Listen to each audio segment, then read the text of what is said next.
Pemirsa, terima kasih pian masih bersama kami. Berita selanjutnya Mahabarakan. Pemerintah Kota Banjarmasin wacananya akan mengubah pola pengadaan mobil dinas yang dipakai bubuhan pejabat.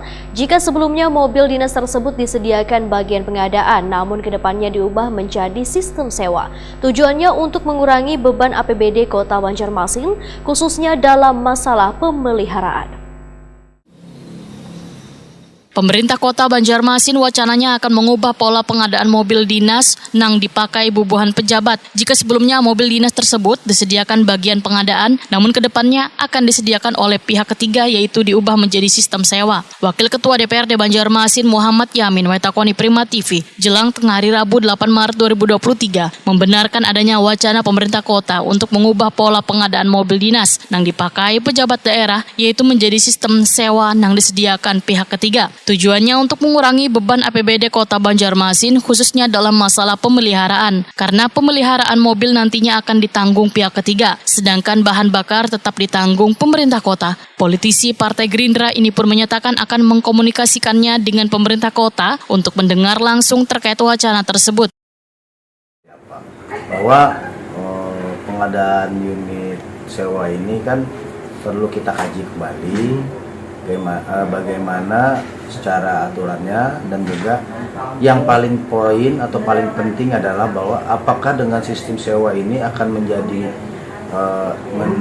mengefisiensikan anggaran, atau ini bahkan menjadi beban bagi daerah. Nah, ini yang perlu dikaji dan perlu diperhitungkan oleh pemerintah daerah. Nah, kalau memang ini adalah suatu terobosan yang akan menjadi efisiensi bagi keuangan daerah, maka mungkin kira-kira secara garis besarnya seluruh anggota dewan akan menyepakati dan setuju aja ya. Tapi kalau ini akan menjadi beban dari keuangan daerah, maka saya berharap ini tidak dilaksanakan atau tidak dibolehkan lah untuk sewa menyewanya ya. Muhammad Yamin meminta pemerintah kota untuk mengkaji ulang terlebih dahulu terkait dengan wacana penyediaan mobil dinas dengan sistem sewa ini, karena dikhawatirkan justru akan membebani APBD Banjarmasin. Namun pada prinsipnya, ujar Muhammad Yamin, sangatlah setuju asalkan meringankan beban anggaran yang nantinya bisa difokuskan untuk pembangunan sarana prasarana di Kota Seribu Sungai ini.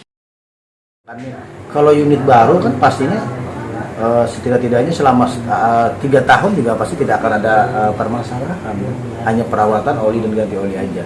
Nah, ini nanti kita berharap sebelum ini nanti masuk di anggaran juga perlu dikaji kembali, karena perlu nanti kajian-kajian yang sangat penting bahwa ini akan menjadi beban atau malah akan menjadi meringankan beban. Nah, ini aja poin bagi kita ya di DPRD. Karena ini sangkutan kaitannya bahwa anggaran ini kita sekarang kondisinya seperti ini, kita perlu masih meningkatkan yang namanya PAD dari tahun ke tahun, kita harus meningkatkan, jangan sampai ini menjadi beban. Nah, karena pembangunan daerah kita ini sangat penting, lebih penting pengadaan unit atau lebih penting kita memperhatikan kondisi pembangunan daerah kita yang masih banyak tertinggal. Contohnya kan yang artinya terkait juga pertama adalah pembangunan infrastruktur, pembangunan fasilitas sekolahan, pembangunan fasilitas kesehatan, dan tidak kalah penting lagi adalah masalah lingkungan, khususnya adalah sungai. Selawas ini ada sebanyak 36 unit mobil dinas di lingkungan pemerintah kota yang pengadaan wan pemeliharaannya menggunakan dana APBD Banjarmasin.